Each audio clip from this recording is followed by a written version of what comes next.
В Испании сейчас говорят, отдыхать ужасно и очень дорого. Но действительно ли это так? В этом ролике разберем все по порядку. От погоды и пляжей до актуальных цен. Сегодня у нас на побережье 28 градусов. Наступила осень, наконец-то. Но не стало менее душно. На мой взгляд, все еще влажно и все еще душно. Хотя температура... 29. Нет, температура не снизилась так сильно. 29, а еще утро. Думаю, что сегодня будет, 30. Может быть, 31, 32. Сентябрь. Осень. Но по-прежнему вот такая погода. А мы что? Показываем сегодня погоду. Мы показываем сегодня погоду, море. Вот как-то так. Обстановка на дороге. Сейчас утро, пробок стало меньше, люди вернулись к своим рабочим делам. А многие сейчас собираются поехать именно на отдых в Испанию. Сейчас самое время окунуться в прохладную уже водичку. Еще теплую, но прохладную уже. Угу. Не совсем горячую, скажем так. И получить удовольствие от бархатного сезона, который наступает именно в сентябре. И до середины октября как минимум будет длиться. Да, сейчас менее душно, менее жарко, хотя все еще по-прежнему влажно достаточно. Но думаю, что неделька и будет уже более-менее комфортно. Привет-привет! Всем привет! Мы, как обычно, с вами на канале. Сегодня маленький обзор, который мы уже начали. Рассказали вам про температуру, по погоду. Сейчас покажем вам пляж, покажем море и расскажем все новости, которые произошли за последний период. Если вы приедете осенью, даже осенью в Испанию, то собирайтесь на пляж. Не забывайте водичку, не забывайте защитные очки, шляпки, я не знаю, бейсболки, то есть холодную водичку, то есть средства, которые вас обезопасят, вы не получите тепловой удар. Кстати, полиция, они регулярно сообщают, что телефон 112, если вы почувствовали себя плохо, слабость в ногах, болит голова, то есть какая-то вялость, рассеянность сознания. Если вы находитесь в душной улице, во-первых, они рекомендуют много пить водички, естественно, не алкоголя. И 112 телефон экстренной службы для вашей помощи. И, конечно же, хочется обратиться к тем, кто курит на пляжах, тоже курите в сторонке, потому что масса аллергиков. Есть люди, которые с детьми, непереносимость всего этого. И вообще мы едем оздоравливаться же, все на море. А курильщики, курите где-то в стороне. На некоторых, кстати, пляжах, в том числе в Гвардамаре, там запрещено курить, и мы знаем, что полиция очень часто проезжает. Кто-то нас спрашивал, кто будет за этим следить. Конечно, полиция, они действительно подъезжают к пляжам и действительно смотрят за этим. И им также можно сообщить о нарушении, если на данном пляже запрещено курить. Поэтому вообще просто нужно уважать друг друга, наверное, и не подвергать других людей риску и опасности, что сработает какой-то аллерген, и человек получит какую-то неприятность. Кроме того, есть астматики, которые ездят сюда лечиться, оздоравливаться. Давайте оздоравливаться и не будем друг другу нарушать прайвеси. И также хочу сказать, что Испания по-прежнему остается прекрасным местом отдыха для множества туристов из разных стран. И люди, которые говорят, что это, Испания стала дорогой страной, можно найти другое, немножечко заблуждаются, потому что недавно мы были, кстати, во Франции и посмотрели цены. Цены, конечно, значительно выше. Город Люшон мы немножечко вам показывали, когда ехали из Пиреней. Тот, кто смотрит наш канал, посмотрите это видео, очень интересно. Цены действительно там выше и на размещение, и на питание, на все. Здесь, конечно, все в Испании по-прежнему привлекательно, по-прежнему люди останавливаются, снимают в аренду жилье. Сейчас я даже немножечко по ценам вам сориентирую, расскажу. Только мы дойдем до набережной, и там я вам все расскажу. По ценам немножко скажу. Недавно мы смотрели, надену все-таки солнце, апартаменты. Здесь обычно снимают апартаменты. Почему? Потому что отели немножко подороже. И люди из Европы любят сами себе как-то готовить иногда, перекусывать чай, кофе, и потом ходят по ресторанчикам, естественно. Им позволяет и пенсия, наверное, и зарплата. Они готовятся к этому длительный год, работают, тот, кто работает. И апартаменты стоят, мы смотрели 6 ночей от 500 евро до 900, и может быть там выше, смотря где вы снимаете. То есть чем дальше от моря, тем дешевле, чем ближе к морю и там более новые, это дороже, естественно. Ну, что в апартаменты входит? Сад, бассейн, может быть, еще какие-то плюшки, да? 5-6 человек размещения. 5-6 человек размещения, то есть вы сами можете готовить, все современно, обычно это со стиральными машинами, в общем, со всеми делами. Вот такие цены. Это я говорю по нашей Ариуэла Коста. Соответственно, есть какие-то, наверное, места дороже где-нибудь в Марбее, я не знаю, Малаге, может быть, или там в Бенидорме, где-то дешевле. В общем, все зависит от локации еще. Но мы идем на пляжик. Сейчас я смотрю, кстати, не так много народу. Это очень радует, потому что, ну, хотя сезон у них до 15 сентября, и сокаристы на пляже должны быть еще до 15 сентября. А погода у нас, я уже сказала, 30-очка, наверное, будет больше. И вода, Алексей, 28 градусов. Вот, такая официальная информация, да. Не замеряем, верим на слово информации. Идем, такая дымка сегодня. Ну, посмотрим, что у нас на пляже. И посмотрим, что у нас работает на пляже. Ну, сколько у нас людей будет на пляже, собственно. Вот, сегодня у нас пляжный день. Сегодня у нас пляжный день, классно. Впрочем, как все остальные. Впрочем, как все остальные. Ну, жизнь на море, она вот такая. Есть перерывчики, есть море. Само лето у нас, кстати, моря было мало, а сейчас осень, бархатный сезон, становится как-то приятнее. Ну и многие приезжают, кстати, в это время. Приближаемся к морю, к пляжу. Ой, чистенько, туристы все разъехались в большом количестве. Утро. Народу не так уж много. Ну, купаются уже, в воду лезут. Сегодня я вам покажу море. Залезем в воду и расскажу, какая вода. Комфортно ли. Ну, кстати, хочу обратить ваше внимание, что зонтики здесь тоже все берут с собой. Вот. Либо вы снимаете, арендуете лежак с зонтом, либо вы несете зонтик с собой. Вот они не такие дорогие. По 12 евро можно купить в китайском магазе.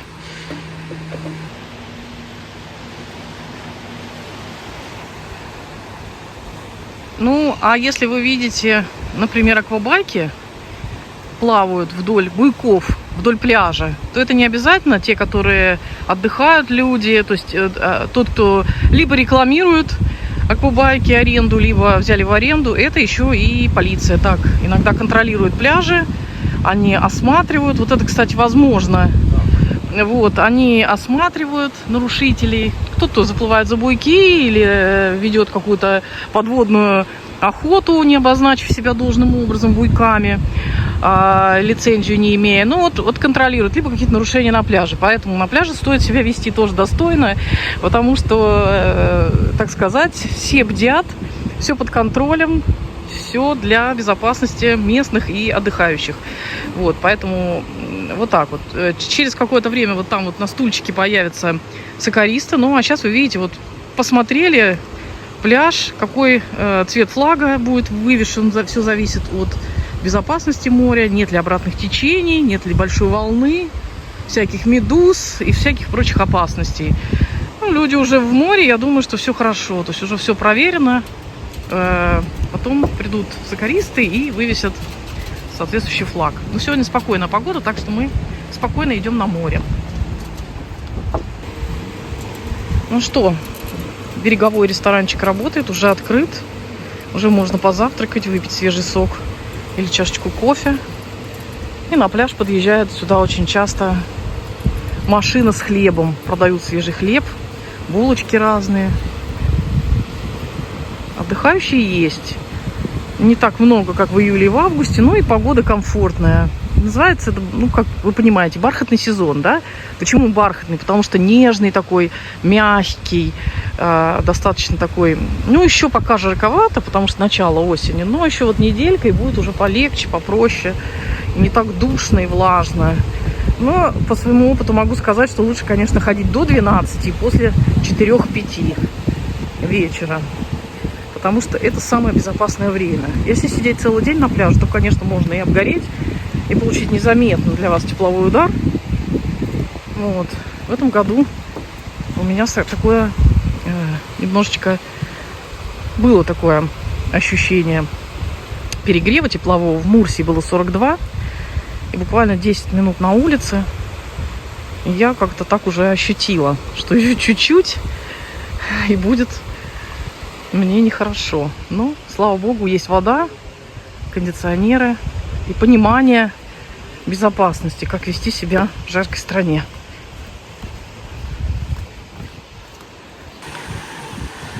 Из новостей пляжной жизни этого года, этого лета 2024, могу еще вот что вам сказать. Важно, кто соберется сюда ехать. На побережье Коста-Бланка в этом году стали бороться с контрафактной продукцией. То есть торговля, которая производится на пляжах, на набережных, когда торговцы расстилают покрывала, продают там кроссовки, разные сумки, футболки, одежду якобы известных брендов. Вот считается, что торговцы магазинов страдают, то есть несут убытки на 30%, как подсчитано. И вот в этом году стали с этим бороться. Бороться каким образом? Не торговцев штрафуют, а штрафуют тех, кто, ну, во всяком случае, так заявлено, кто покупает у них. Туристы будут терять, ну, не только туристы, а те, кто будут покупать, они будут терять от 200 евро. Вот такие размеры штрафа озвучены были. И действительно это так. Особенно в городе Тривьеха, кто знает этот город. Там торговля процветала на набережной, прямо мама не горюй. Вот. И мэр этого города, как я прочитала в одной газете, мэр этого города решил все-таки в этом году ужесточить. Ну, за этим, за Коста-Бланкой может последовать Коста-дель-Соль, вот с такой инициативой, поэтому вот там бредет, видите, торговец сумок. Ну, и на пляжах они тоже очень активно торговали, очки, сумки, всякие покрывашки, сувениры, то есть это считается и от сувенирной продукции тоже. Поэтому смотрите, будьте осторожны, не попадайтесь, не покупайте, покупайте лучше в магазинах. Я, честно говоря, не понимаю, потому что, с одной стороны, они вроде как разрешали, чтобы поддерживать их материально, раньше торговать, чтобы не было краж там и так далее, чтобы у людей могли зарабатывать деньги. Вот. Но, с другой стороны, в этом году это запрещено. Штрафы будут платить те, кто покупает. Еще раз акцентирую на этом. Торговцы не несут такой ответственности. Ну, это все вот такая информация.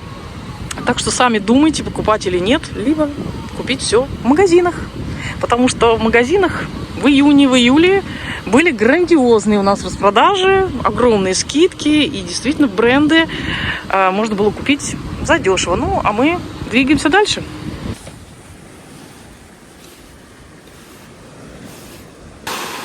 Ну что, спустились мы к морю.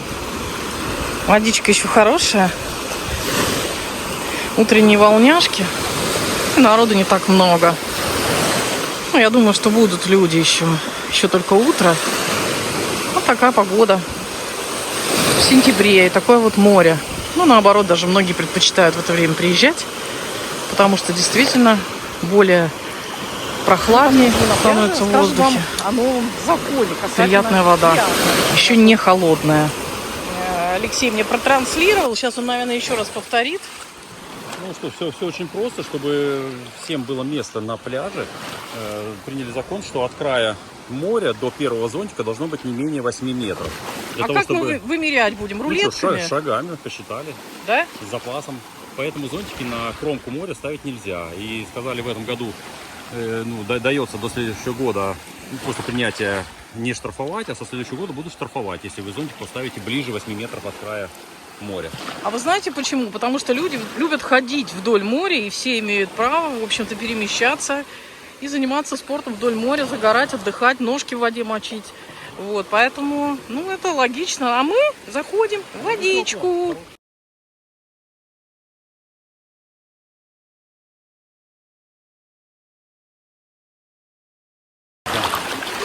Вода чистая, как вы видите, теплая, хорошая, градусов 28 действительно. Водоросли есть в некоторых местах. Говорят, там, где есть водоросли, значит, очень чистая вода. Чистая вода, да? Ну да. Вот на пляже собирается народ потихоньку. Показываю вам за своей спиной.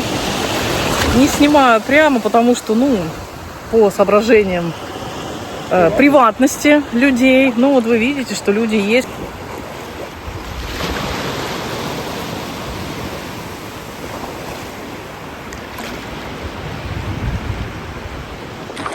Сейчас я у Алексея спрошу, как вода. Он первый у нас окунулся сейчас. Как водичка? Вода прекрасная, отличная, слегка прохладная. Те, кто собираются только сейчас в отпуск, на отдых, именно на море, обязательно посмотрите фильм «Будьте моим мужем». С Прокловым и Мироновым в главной роли. Волна накатывает. Сейчас мы вам покажем маленький кусочек, наверное, здесь вставим, как обычно. Лежу на песке. Ни о чем не думаю. Волна накатывает, откатывает. Накатывает, откатывает. На море еду. Именно такой вот сезон наступил.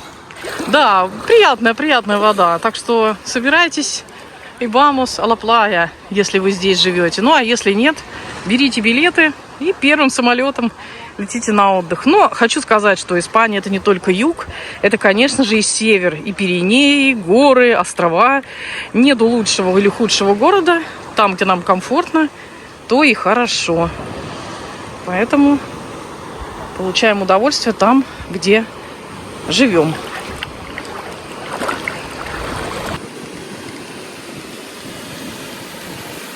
Сегодня такая погодка, немножко с облаками, комфортно достаточно, комфортная вода, комфортная погода. Ну, тот, кто едет, еще вот задают иногда вопросами по ценам в магазине, по ценам, выросли ли они. За те 6 лет, что мы здесь находимся, я могу сказать, что цены, конечно же, подросли. Чего уж там говорить, там, когда говорят, что за 10 лет цены вообще нифига не выросли, это все как бы, ну, из мира фантазии, потому что цены, наверное, везде в мире, в любой стране подросли. Соответственно, вот у нас был средний чек 20 евро, сейчас где-то, ну, в районе 40. При том, что мы более избирательны к еде и не едим и не больше, чем раньше, наоборот, даже меньше, но при этом все-таки цены подрастают. На что-то, вот мы сейчас с Алексеем разговаривали, пока плавали, он говорит, нет, ну это 99 центов, как баклажаны были, или, допустим, там, как арбузы стоили, так вот в Лиделе стоят, и на рынке не ниже. Ну, да, действительно, есть цены, которые также и сохраняются из года в год на рынках. Сезонные продукты, они, конечно, будут стоить дешевле. Вот идут сейчас арбузы, например, дыни, они, конечно, доступны, и, пожалуйста, вот сезонные продукты, их надо продавать, поэтому они не будут сильно дороги. Но, тем не менее, вот факт есть факт. В целом, конечно, есть подрастание, это официальная информация была такая, и мы тоже как бы это видим. Ну и если ходить даже по чашке кофе, анализировать, то чашка кофе у нас стоила где-то евро 20, наверное, может, евро 30, даже вот 10 лет назад, когда мы приезжали. Теперь уже где-то даже до 2,20 вот так вот доходит. То есть, смотря где, где-то евро 80, где-то евро 50. То есть, по чашечке кофе тоже можно определить, в принципе, что с ценами. Но все равно цены для европейских жителей, для пенсионеров европейских, они очень доступны в Испании. Они гораздо ниже французских, там, финских, шведских, норвежских. То есть доступное жилье, доступные рестораны. И они, конечно, когда приезжают сюда все на отдых, они ходят вечерами в рестораны, например, в кафешки. То есть выпить чашку кофе — это вообще не проблема. Не стоят, не кошеварят целыми днями. То есть, ну, вот как-то так. Это то, что касательно цен.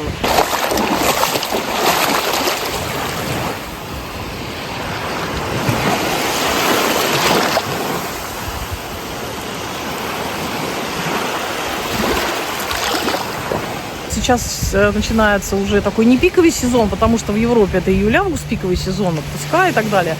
И сейчас в сентябре уже снижаются цены на аренду жилья, на аренду автомобилей. Вот Алексей мне подсказал правильно, что аренда автомобилей в компании, не участника, 25 евро в день. То есть это хорошая цена. Ну и на недвижимость тоже мы видим ряд разных рекламных объявлений, что сдается квартира, там, в Картахене, там, всем, они уже дешевле даже, уже как бы выгодные варианты. Вот, естественно, бронировать заранее это все выгодно. Кто-то, значит, любит июль-август жариться, мы любим в это время быть где-то в прохладненьких местах, где-то севернее, потому что лето здесь действительно невозможно, на мой взгляд, июль-август. Никого не пугаю, но температура вот в Мурсии поднималась до 42, это факт. И в этот день, когда мы там были, я даже получила тепловой удар я уже рассказывала в начале этого ролика, то есть это и головокружение, и головная боль, и ощущение слабости. То есть несмотря на то, что я хожу там в головном уборе, пью много воды, знаю технику безопасности в жару, но вот какие-то минуты на жарком солнце, это не солнечное такое, знаете, перегрев, это тепловой от духоты. Там действительно Мурсию называют раскаленной сковородой летом, потому что находиться там практически невозможно. И местные, они, конечно, уезжают в холода или в отпуск уезжают к морю. То есть, ну, вот какая-то такая история. Ну что, спасатели к 11 часам подходят на пляж. Сейчас поднимут флаг.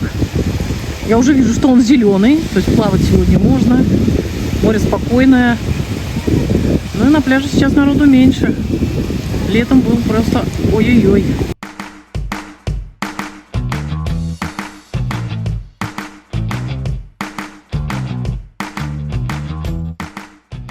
Столбили места на первой линии. Так же происходило у нас в урбанизации. Но потом напомнили людям, туристам, что это, в принципе, запрещено. 200 евро штраф можно получить, если вы будете столбить на первой линии пляжа и отсутствовать, ставить стульчики и уходить на полдня. То есть это, в принципе, недопустимо. Нам напоминали, что это штраф. Мы никогда так не делали, нигде и никогда в своей жизни. Но знаю, что люди вот у нас приезжали в урбанизацию и столбили. Вообще это недопустимо. Отдыхать должны все. Поэтому это не совсем прилично, наверное. Так же, как и водить гостей в урбанизацию в количестве 15 человек, плавать в бассейне. Это тоже недопустимо. Но такие случаи бывают. В этом году вообще август, по-моему, был жарче прошлого года, и мы каждый день с кондиционером. Кондиционер, кстати, мы используем сейчас тоже. Вот, и днем, и вечером. То есть очень-очень влажно. Белье тоже сохнет только с кондеем, с вентиляторами. Поэтому учитывайте такую тоже особенность. Наконец-то стала понимать, почему в Испании при стирке женщины используют много пахучих таких порошков и концентрированных средств для стирки с запахом, ароматизаторов гранулов для полоскания белья, для стирки. Потому что иначе оно вот висит у вас где-то, не колыхается на солнышке, начинает преть. И приходится перестирывать. Мы приспособились к этому, и я уже пользуюсь как испанские женщины, как многие европейские женщины. Вот именно покупаю средства с ароматизатором. В Меркадоне хорошие средства. Магазин Action открылся, нидерландский. И этим мы вот пользуемся такими моментами. Так что это лайфхак женщинам, которые едут на отдых. Пользуйтесь, приобретайте такие тоже средства. Ну и вообще загорайте на солнышке умеренно, потому что это вредит волосам, коже, старит, делает такой... То есть загар должен быть все-таки в меру, так говорят врачи.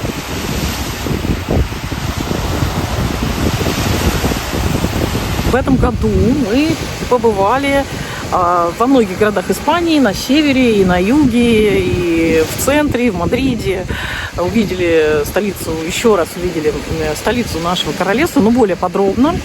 И хочу вам сказать, что города... Вот нет лучшего или худшего города, когда спрашивают, где лучше, в Овьедо или в Бильбао, что чище, где лучше, где безопаснее. Ну, то есть нету лучшего или худшего. Есть индивидуальность каждого, и наши потребности и цели, они определяют тот или иной наш выбор, и то или иное проживание в том или ином городе. То есть все города прекрасны, Испания разнообразна, она действительно такая разная. Есть и холодные места, есть и горы, можно в Пиренеях прекрасно отдохнуть, купаясь в горной реке или просто наблюдая, слушая ее звуки, наблюдая за природой, и ходить в турпоходы в горы, к водопадам. Совершенно шикарные места открываются для нас, вот посещая Испанию. Также отдыхали мы на островах, на Лансароте, прочих. Вообще мы Испанию узнавали с Канарских островов, Балеары. Поэтому могу сказать, что на островах тоже классно, тоже и отдыхать. Кто-то даже проживает там, поэтому абсолютно разное все у нас. разные цели, разные впечатления, разные потребности. Поэтому все индивидуально. Вот нельзя сказать, что Аликанте лучше там Овьедо или Мадрид лучше Малаги. Вот, в зависимости от того, что нам нужно, что мы ждем, что мы хотим, как мы хотим развиваться, нужно ли нам в университете учиться, получать работу и так далее. То есть, конечно, для молодежи крупные города, это разумеется, где университеты есть. Вот. Мне тоже комфортно в Мадриде, например, но в то же время мне нравится и Бильбао, и прочие другие города, Малага, и Севилья. Но побережье наше тоже классно, но зимой, летом здесь очень жарко. И я не люблю такую жару июля-август, это вот реально 30 с лишним, когда начинается духота, но это уже для меня, по-моему, перебор. Я хочу на север, мне вот хочется туда, поэтому многие люди, так и поступают. Местные, во всяком случае, я точно знаю, нам рассказывали, кто живет здесь по 30 лет и кто вообще местные. Наши вот соседи испанцы, они в Англию уезжают, например. Поэтому, все по-разному, все индивидуально, потому что мы все разные, тут нельзя как бы усреднять. Все давайте жить в Ривьехе, заполним город, сделаем пробки и так далее. То есть, где уже невозможно развернуться. Вот. В Риуэле такая же ситуация. Мы ездили вчера по пробке, припарковаться негде, но поскольку это наш муниципалитет, и администрация там, поэтому вот так вот. Поэтому хотела сказать, кому-то нравится в июле жариться, кто-то приезжает в августе, в сентябре. Сейчас погодка шикарная, поэтому если вы едете на отдых сюда, сейчас в сентябре, вы знаете, мы уже сказали, средства безопасности, зонтики, шляпки, очки, вода. Вот. И хорошего всем отдыха. Кто предпочитает зимой путешествовать, значит, можно взять автодом в аренду и путешествовать, потому что есть и снега в Испании, можно и кататься на лыжах. Так что всем хорошего отдыха, либо хорошей работы, если вы уже отдохнули. И вот отсюда частичка в Испании, частичка моря, провинция Аликанте. Все, всем пока, удачи, добра, хорошего настроения. Пока-пока.